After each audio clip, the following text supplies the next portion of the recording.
Friends, ఇప్పుడే అందిన వార్త. హైదరాబాద్ లో కొత్త రకం కోసం ప్రజలందరూ బిగ్ అలర్ట్ అంటూ లేటెస్ట్ అప్డేట్ రావడం జరిగిందండి. సో ఆ వివరాలు ఏంటనేది కూడా మన వీడియోలో తెలుస్తుంది. వీడియోని చివరి వరకు చూడండి, అర్థమవుతుంది.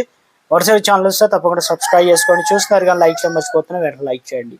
ముఖ్యంగా హైదరాబాద్ కావచ్చు, నగర కమిషనర్ సజ్జనార్ ఎక్స్ వేదికగా, ట్విట్టర్ వేదికగా ప్రజలను అప్రమత్తం చేస్తూ మరో అలర్ట్ అయితే జారీ చేశారు.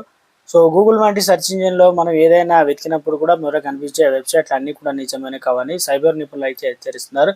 సైబర్ నేరగాళ్లు అధునాత ఎస్ఈఓ సెర్చ్ ఇంజిన్ పద్ధతులు, పెయిడ్ యాడ్స్ ఉపయోగించి తమ నకిలీ వెబ్సైట్లు ముందు వరుసలో ఉంచుతున్నారు. వినియోగదారులు సాధారణంగా పైన కల్పించిన లింకులే నిజమని చెప్పేసి నమ్మి క్లిక్ చేస్తారు. కానీ ఆ నకిలీ సైట్లు అసలు బ్యాంకు, ప్రభుత్వ పోర్టల్లో పోలి ఉండి మీ వ్యక్తిగత వివరాలు కూడా అన్ని దొంగలిస్తారన్నమాట. సో ముఖ్యంగా కస్టమర్ కేర్ నెంబర్ కావచ్చు, బ్యాంకింగ్ సేవలు, ఆన్లైన్లో పేమెంట్కు సంబంధించిన సమాచారం కోసం వెతికేవారు ఈ ట్రాప్లో చిక్కుకుంటున్నారు. నకిలీ వెబ్సైట్లోకి ప్రవేశించగానే మీ లాగిన్ ఐడి, పాస్వర్డ్, ఓటీపీ అడిగి క్షణాల్లో మీ బ్యాంక్ ఖాతాను ఖాళీ చేస్తున్నారు. దీనిపైన హైదరాబాద్ పోలీసులు, కమిషనర్ కావచ్చు వీసీ సజ్జనార్ కూడా స్పందిస్తూ ఇక స్పాన్సర్డ్ అని ఉన్న ప్రతి లింక్డ్ నమ్మొద్దన్నమాట.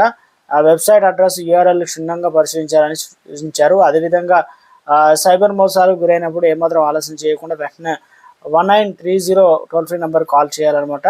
సో ఈ పోర్టల్లో ఫిర్యాదు చేయాలని అధికారులు అయితే స్పష్టం చేస్తున్నారు. మోసం జరిగిన మొదటి గంట గోల్డెన్ అవర్ అన్నమాట. లోపు ఫిర్యాదు చేస్తే పోగొట్టుకున్న సొమ్ము వెనక్కి పొందే అవకాశం ఎక్కువగా ఉంటుంది. ఎల్లప్పుడూ అధికార వెబ్సైట్లను నేరుగా టైప్ చేసి ఓపెన్ చేయడం, నమ్మకమైన యాప్స్ ద్వారా మాత్రమే లావాదేవీలు జరపడం ఉత్తమమని ఇక ఈ సందర్భంగా సిపి సజ్జనార్ తాజా ట్వీట్ అనేది చెప్పుకొచ్చే ప్రయత్నం అయితే చేశారనమాట. సో ఇటు దేశవ్యాప్తంగా కావచ్చు, రాష్ట్ర వ్యాప్తంగా, తెలుగు రాష్ట్రాలు కావచ్చు, సో ఇలాంటివి అయితే జరుగుతున్నాయి కాబట్టి ప్రజలందరూ అప్రమత్తంగా ఉండాలని మొత్తానికైతే